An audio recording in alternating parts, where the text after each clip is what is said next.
India नाम का गठबंधन, जिसे भाजपा वाले इंडी गठबंधन कहते हैं, उसकी एक दुकान का प्रोडक्ट ही लुट गया है।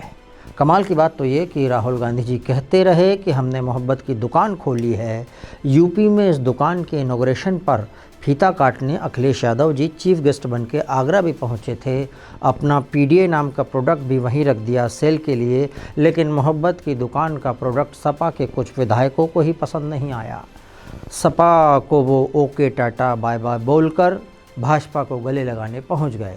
गजब का माहौल है। एक बार दुष्यंत कुमार जी ने कहा था, कवि दुष्यंत कुमार जी ने, उन्होंने कहा था, नज़रों में आ रहे नज़ारे बहुत बुरे, पहले से जहां हो गया और भी ख़राब, चारों तरफ ख़राब यहाँ और भी ख़राब, सूरत बनाने में बिगड़ती चली गई, पहले से जहां हो गया और भी ख़राब। खैर, ख़राब वाला ज़्यादा बहुत बार आएगा ना। हमारी ओपनिंग थोड़ी होपलेस लग रही होगी, लेकिन ओपनिंग मामला ही ऐसा है, करनी पड़ी ऐसी। सपा के लिए होपलेस टाइप का मामला है। रामलला मंदिर में जब से प्राण प्रतिष्ठा हुई है, बालक राम ऐसा चमत्कार कर रहे हैं कि जिन जिन ने राम के रास्ते में रोड़ा अटकाया वो अपने आप ही धराशाही हो रहे हैं। इस राज्यसभा चुनाव में सपा में हुई भगदड़ से तो लोग कहने लगे हैं कि जो राम का नहीं वो किसी काम का नहीं। इस वाक्य के अनुसार ही काम होता हुआ दिखाई दे रहा है। आपको राज्यसभा के चुनाव की कहानी सुनाते हैं। 403 सदस्यों वाली इस विधानसभा की स्ट्रेंथ 399 सदस्यों की है। 4 सीट खाली है। 395 सदस्यों ने राज्यसभा चुनाव के लिए वोट किया। संख्या के हिसाब से देखें तो 252 भाजपा के पास विधायक हैं, सपा के पास 108, अपना दल के 13, आरएलडी के पास 9, निषाद पार्टी के 6, राजभर वाली पार्टी सुबह सभा के पास भी 6, कांग्रेस के पास 2 और जनसत्ता दल लोकतांत्रिक के पास 2 और बसपा के पास 1 है।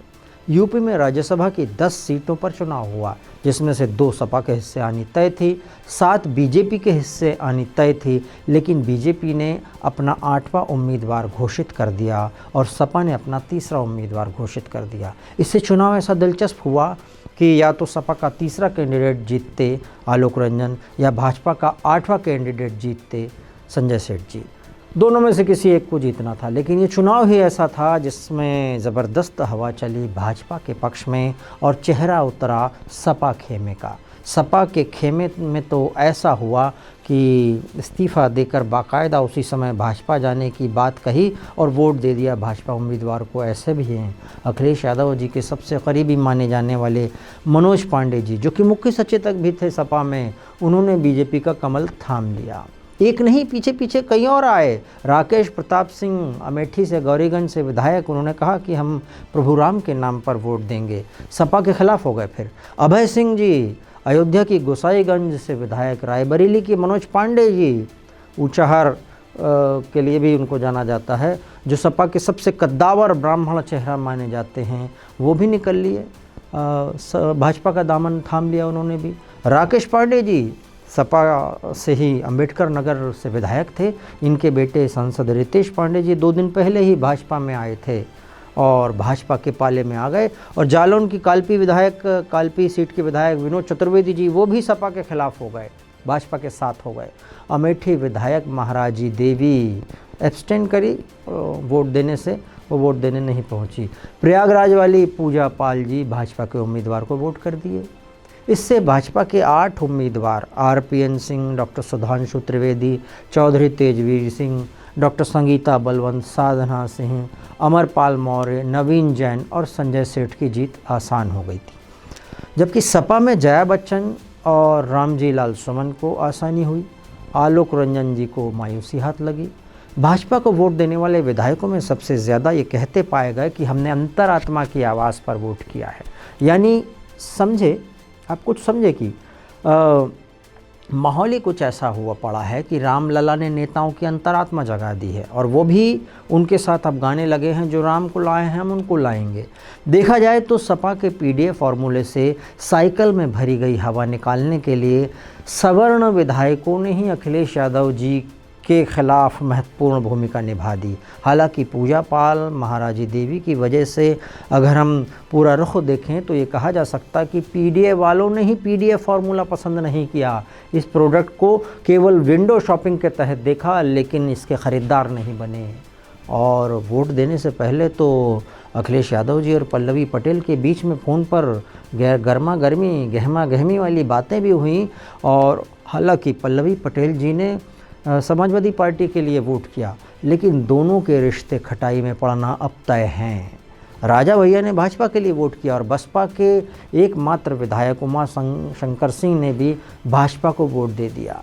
सपा के चीफ विप यानी मुख्य सचेतक मनोज पांडे जी, उनको विप पद से हटाया गया और लोग दिखाई दिए। अखिलेश यादव जी के कहने पे उनकी जो नेम प्लेट है वो भी हटाया गया और इस बात को अखिलेश यादव जी पसंद नहीं किए, तो उन्होंने ऐलान किया कि क्रॉस वोटिंग करने वाले सभी एमएलए सपा से निकाले जाएंगे। शिवपाल यादव जी ने कहा कि अब अंतरात्मा की जांच के साथ संपूर्ण आत्मा की जांच क्षेत्र की जनता करेगी, ताकि ऐसी भटकती हुई आत्मा को हमेशा के लिए शांति मिले या शांति हो जाए। इसी बीच में डिम्पल यादव जी बोली कि सपा सांसद डिम्पल यादव जी हैं, तो जिन लोगों ने समाज को अनैतिकता का पाठ पढ़ाया, ऐसे लोग जिनके पास कोई मान मर्यादा आदर्श नहीं है, वे समय के चक्र का इंतज़ार करें और जनता के फैसले का इंतज़ार करें। और रामगोपाल जी तो बोलते हुए दिखाई दिए कि कुकुरमुत्ते हर पार्टी में होते हैं। क्रॉस वोटिंग पे बोल रहे थे, वो कह रहे कि जैसे बरसात के मौसम में कुकुरमुत्ते आ जाते हैं फिर ख़त्म हो जाते हैं, ऐसे ही कुकुरमुत्ते पार्टी में होते हैं, हर पार्टी में होते हैं, ऐसा बोल रहे हैं। और बीजेपी में भी बोल रहे हैं कि ऐसे हैं। पहचान में गड़बड़ी किसी से भी हो सकती है, हमारे जिन उम्मीदवारों को जीतना है वे जीत रहे हैं और फिर वो बोलते हुए पाए गए कि 102 वोट हमें मिले हैं, बाकी जनता डिसाइड करेगी चुनाव के लिए, जो चुनाव 2024 उसके लिए। वैसे मतदान के बाद मीडिया ने भी हेडलाइन चलाई, मीडिया ने हेडलाइन चलाई, अखिलेश यादव जी ने तीसरी सीट पर हार मानी और ट्वीट किया, ऐसा मीडिया ने चलाया। बहुत सारी मीडिया ने, उन्होंने जो ट्वीट किया एक्स पे, हमारी राज्यसभा की तीसरी सीट दरअसल सच्चे साथियों की पहचान करने की परीक्षा थी और ये जानने की कि कौन कौन दिल से पीडीए के साथ है, कौन अंतरात्मा से पिछड़े दलित और अल्पसंख्यकों के खिलाफ है, ये उन्होंने कहा। चाहे कुछ भी हो, लेकिन भाजपा इन दिनों इस हिसाब से चल रही है कि लोग उसको पसंद कर रहे हैं और जो पीडीए का फॉर्मूला चल रहा था वो बिल्कुल धराशाही हो गया है। इसलिए कहा जा सकता है कि बुलडोजर पार्टी भाजपा है, जिस गली से गुजर जाती है उस गली की पार्टी को तोड़ देती है। वहाँ के नेता दफ्तर से बाहर निकलकर राम राम कहते हुए, राम राम भजते हुए निकलते हैं और पीछे पीछे बीजेपी के चले जाते हैं। या यूँ कहें कि भाजपा को श्री राम और महादेव से कोई वरदान मिल गया है, जिससे उसके विरोधी खुद ब खुद भाजपा के चरणों पर धराशाही हो जाते हैं।